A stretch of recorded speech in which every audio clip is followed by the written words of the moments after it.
어느 의과대학 교수가 학생들에게 질문을 했습니다. 한 부부가 있는데 남편은 위독한 병에 걸렸고 그 와이프는 심각한 폐결핵에 걸려 있다. 이 가정에는 아이들이 넷이 있는데 하나는 며칠 전에 병으로 죽었고 남은 세 아이들도 결핵으로 누워서 살아갈 것 같지가 않다. 이 와이프는 현재 임신 중인데 어떻게 하면 좋을까? 여러분 같으면 어떻게 했으면 좋겠습니까? 어떤 학생이 손을 번쩍 들더니 낙태 수술을 해야 합니다. 현실적이고 인간적인 기준으로 대답을 하니까 이 교수님이 자네는 방금 베토벤을 죽였네 이런 말을 했습니다. 이런 불행한 환경 속에서 5번째 아이로 태어난 사람이 바로 세계적인 음악가 베토벤입니다. 우리가 세상의 눈으로 보면은 낙태할 수밖에 없는 5번째 아이였는데 하나님께서 이끄시는 이 인생이라고 하는 것은 참 오묘하고 신비롭다 하는 것입니다. 그렇기 때문에 우리가 인생을 함부로 결론 지을 것이 아닙니다. 인생이라고 하는 것을 쉽게 생각하지 말고 암담하고 내일이 보이지 않는 인생을 살고 있다고 할지라도 쉽게 좌절하면 안 되겠습니다. 우리가 힘들고 어려운 인생을 살아가면서 참고 인내하는 가운데 사랑하는 자들을 위하여 모든 것이 합력하여 선을 이루게 만드시는 그 하나님의 어빌리티, 하나님의 능력을 믿어야 한다라고 하는 것입니다. 이사야서 45장 22절 말씀 한번 찾아서 읽어보겠습니다. 구약성경 이사야서 45장 22절 말씀. 자, 시작. 나를 앙망하라. 그리하면 구원을 얻으리라. 나는 하나님이라. 다른 이가 없음이니라. 신약성경 마가복음 5장 25절로 34절에 등장하는 그 12년 동안 혈루병을 앓았던 이 여인은 모든 것을 다 잃어버렸지만 믿음을 붙잡았다. 이렇게 성경은 말하고 있습니다. 이 여인에게 있어서 한 가닥 소망이 있었다면 오직 믿음뿐이었습니다. 우리가 인생 살면서 이 믿음이 없다고 하면은 장애물만 크게 보이는 것입니다. 믿음이 없으면 현실 문제의 노예가 된다. 마가복음 5장에 기록된 그의 옷에 손을 대었다. 이 말씀은 들음에서 그치지 않고 행동하는 믿음으로 나아갔다. 이것을 우리들에게 시사해주고 있습니다. 우리가 하나님 중심으로 인생을 살아갈 때 우리는 성령의 전원에 믿음의 플러그를 꽂아야 합니다. 주님 안에는 엄청난 능력이 전원처럼 흐르고 있는 것입니다. 아무리 값비싼 전기 제품도 플러그를 전원에 연결하지 않으면 작동되지 않습니다. 오직 주님께 믿음의 플러그를 꽂을 때 역사가 일어나는 것입니다. 주님의 옷자락을 만질 때 기적은 일어납니다. 재미있는 얘기가 있는데 사람에 따라서 무엇을 먼저 보느냐, 시선이 어디에 있느냐에 따라서 전혀 다른 결과가 나타납니다. 한 어린애가 이제 아빠하고 같이 동물원에 갔는데 미국에도 그 쭈라고 해서 이제 동물원이 많고 사파리도 있습니다. 여러분도 이제 시간 내셔서 가끔가다 동물원도 좀 가보시고 식물원도 좀 가셔서 기본 전환도 하시고 믿음 생활하는데 도움을 받으시기 바랍니다. 어떤 애가 이제 아빠하고 이 동물원을 갔는데 라이언 있죠? 사자 우리 앞을 지나갈 때 우렁 그러면서 사자가 지저대니까 얘가 깜짝 놀라가지고 막 우는 거예요. 그러니까 아빠가 있다가 얘 왜 그러냐? 무슨 일이냐? 그러니까 새파랗게 질린 아이가 이렇게 말해요. 아빠 저 사자 봐요. 사자 안 보여요? 아빠가 이렇게 말합니다. 사자 보이지. 그런데 아빠는 사자도 보이고 철장도 보고 있단다. 사자가 그 우리에 갇혀 있잖아요. 근데 이제 그 애는 사자만 보고서 어이쿠 사자가 막 튀어나오는 것 마냥 놀래가지고서 새파랗게 얼굴이 질렸는데 아빠는 이제 경험이 있으니까 그 사자가 이제 우리에 갇혀 있다. 그 쇠창살을 보는 거죠. 우리가 인생 살아가는데도 마찬가지예요. 인생살이도 갑자기 그냥 생각하지 않았던 일들이 막 터지면서 사건 사고가 막 날 때 우리가 그 사자를 보고 놀래느냐 아니면 철장을 보고 안심을 하느냐, 세상의 풍랑을 보고 놀라느냐, 주님의 능력을 보고 믿음을 갖느냐, 여기에 따라서 우리 인생에 큰 차이가 생기는 것입니다. 우리가 이제 영화 같은 거 보면 이제 고대 시대 그 전투 장면을 보면은 적을 교란시키기 위해서 이제 화살에다 이제 불을 달아가지고 이 불화살을 창고와 건초 더미에다가 막 쏴대죠. 막 쏴대면 이제 불이 붙어가지고 막 정신이 없는 건데, 이 전술의 이제 의도는 적진에 불을 놔가지고 혼비백산하게 만드는 거예요. 정신이 없게 함으로써 디펜스를 이제 소홀히 하게 만드는 그런 전술적인 의도가 있습니다. 이런 방식으로 사탄마귀가, 공중의 권세를 잡은 사탄마귀가 우리에게 불화살을 막 쏘면서 공격을 한단 말이에요. 그러니까 우리가 불의 마음을 빼앗기고 만다면 공격당하기 쉬운 표적이 되고 마는 것입니다. 이 빗발치는 인생의 불화살을 믿음의 방패로 막아야 되겠습니다. 우리가 불을 만나고 불이야, 건물에 불이 났다고 할지라도, 우리 믿음 생활에 불이 났다고 할지라도 예수 그리스도께 우리가 올바르게 똑바로 집중이 된다면 하나님께서 은혜의 소화기를 열어서 우리들에게 던져주실 것입니다. 마가복음 5장 25절로 34절에 보면은 많은 사람들이 주님을 지나쳤지만 미라클을 체험하지 못했습니다. 그렇지만 의도적인 접촉을 한 이 여인, 12년 동안 혈루병을 앓았던 이 여인만 주님의 기적, 주님의 능력을 체험했다. 이렇게 성경은 말하고 있습니다. 우리가 인생 살아가면서, 믿음 생활하면서 우리에게 가장 필요한 것은 무엇이냐? 하나님께 가까이 나아가려고 하는 그 이 몸부림이 필요하다는 거예요. 하나님을 향한 절박함이 필요하다. 어떤 사람은 신앙생활하면서 하나님이 다 알아서 해주시겠지, 이런 생각을 하는 사람도 있습니다. 또 어떤 사람은 우리가 어떻게 거룩하신 하나님께 이거 해달라 저거 해달라 자꾸 그럴 수가 있겠습니까? 우리가 뭐 이렇게 간절하게 기도할 필요가 있겠어요? 하나님께서 모든 걸 다 아시고 다 알아서 해주시겠죠. 이런저런 모든 말들이 다 믿음이 약하기 때문에 하는 소리입니다. 영성신학자 리차드 포스터는 이런 말을 합니다. 하나님께 달라, 하나님 주시옵소서, 주여 주시옵소서, 하나님께 달라고 하는 기도가 결코 영성이 낮은 기도가 아니다, 이렇게 말하고 있습니다. 신앙생활, 믿음생활에는 갈급함과 절박함이 있어야 됩니다. 하나님께 전적으로 매달려야 한다. 하나님만 의지해야 된다라고 하는 것입니다.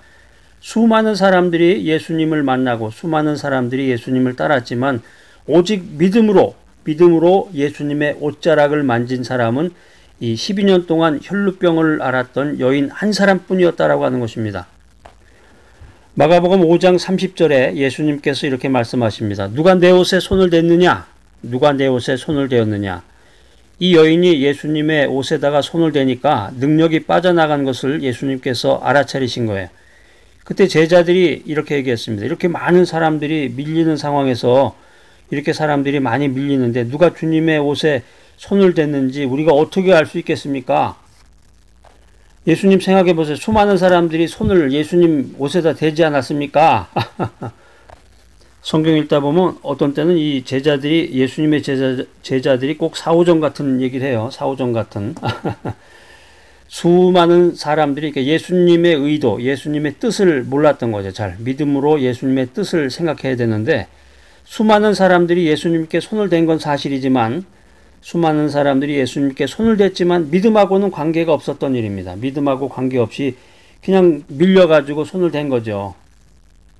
예수님 주변에 몰렸던 그 수많은 사람들은 죽은 야이로의 딸을 살리나 안 살리나 구경하려던 사람들에 불과했습니다. 이 마가복음 5장 25절 34절에 12년 동안 혈루병을 앓은 여인의 이야기가 전개가 되는데, 그 전에 야이로의 딸을 살리고자 하는 그 기사가 병렬적으로 묘사가 되고 있습니다. 그래서 지금 이제 예수님께서 죽은 야이로의 딸을 살리려고 막 가는 순간에 12년 혈루병을 앓았던 여인이 예수님의 옷에다가 손을 대고 기적을 체험한 거예요.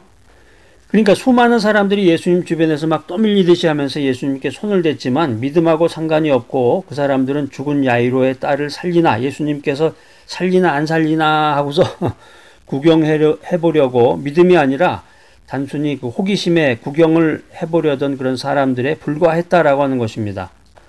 여기에 예수님의 위대함과 정말 이 성경 말씀이 어쩜 이렇게 문학적이고 드라마틱한가 하는 그런 어떤 카타르시스를 우리가 느낄 수가 있는데, 믿음이 없는 우매한 사람들이 그 회당장 야이로의 딸을 주님께서 살리시나 안 살리시나 쫓아간단 말이에요. 주르르 쫓아가고 있는 상황에서 그 12년 동안 혈류병을 앓던 여인이 예수님의 옷에다가 믿음을 가지고 손을 대니까 기적적으로 낫단 말이에요. 그러니까 주님께서 이 여인의 존재를 알림으로써, 야 봐라, 이 믿음이 없는 자들이요, 이 믿음의 여인을 봐라. 그러니까 예수님께서 이런 드라마틱한 이런 상황을 연출하신 거죠. 근데 이제 고대 근동 시대의 이제 그 습관을 보면은 이 부정한 여인, 그러니까 12년 동안 혈루병을 앓고 있었다. 이 사실 자체가 부정한 거예요. 율법에 이렇게 기록이 되어 있습니다. 이 부정한 여인이 남자의 옷에다가 손을 댄다. 이게 굉장히 유대 사회에서는, 유대인들에게는 굉장히 불경한 일이었어요. 그러니까 이 여인의 입장에서 보면은 그 자기가 그 예수님 옷에다가 손을 댔다. 유대인 남자에다가 손을 댔다. 자기 자신은 부정한 여인인데, 부정한 여인이 유대인 남자의 옷에다 손을 댔다. 이게 굉장히 이런 행위가 부끄럽고 두려운 일이란 말이에요. 예수님께서 이 여인의 존재를 드러내신 이유는, 예수님 그러셨잖아요. 누가 손을 댔냐? 누가 손을 대서 내가 능력이 빠져나가는 것을 내가 느꼈는데 누가 손이 댔냐? 이렇게 여인의 존재를 드러내신 이유가 뭐냐? 이 구경하러 모여든 모든 무리들에게 믿음이 뭐냐? 이것을 여인으로 하여금 간증하게 만드신 거예요. 간증하도록. 그리고 더 나아가서 주님의 능력을 구경하러, 주님의 능력을 단순히 호기심을 가지고 구경하러 모여든 모든 사람들에게 오직 믿음만이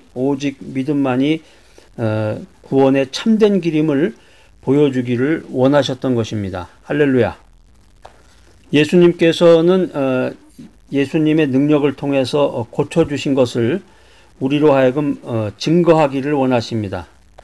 은혜를 받았으면은 그 은혜 받은 것에 대해서 감사 찬양을 해야 되는데, 슬그머니 그냥 바람과 함께 사라지는 사람도 있죠. 메시지 듣고 주님의 음성을 듣고 말씀을 듣고 은혜를 받았습니다. 그럼 하나님께 감사의 찬양을 해야 되는데 슬그머니 바람과 함께 사라져버리는 그런 사람들이 있습니다.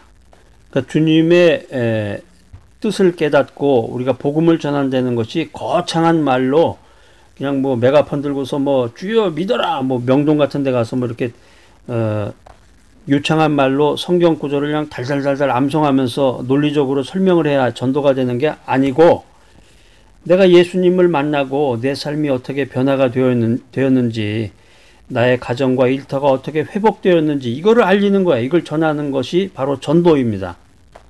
이것을 우리가 이제 증거하는 삶이라고 그러는데, 이렇게 증거하는 삶이 되기 위해서 주님은 나를 고쳐주시고 나를 회복시켜 주신다. 이것이 성경의 메시지입니다. 자, 여러분 마가복음 5장 34절 한번 보세요. 내 믿음이 너를 구원하였으니 평안히 가라. 내 병에서 놓여 건강할지어다. 이렇게 주님께서 축복해 주고 계십니다. 여기다 밑줄 쫙 거놓으세요. 우리가 몸이 불편하고 심령이 괴로울 때 마가복음 5장 34절에서 주님이 축복해 주시는 말씀을 기억하면서 내 믿음이 너를 구원하였으니 평안히 가라. 내 병에서 놓여 건강할지어다. 할렐루야.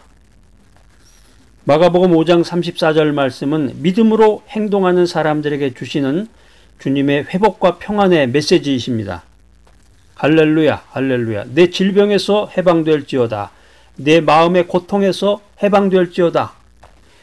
내 물질적 시련에서 해방될지어다. 내 자녀의 문제에서 해방될지어다. 너의 죄의 사슬에서 해방될지어다. 모든 인생의 짐에서, 모든 인생의 괴로움에서 해방될지어다.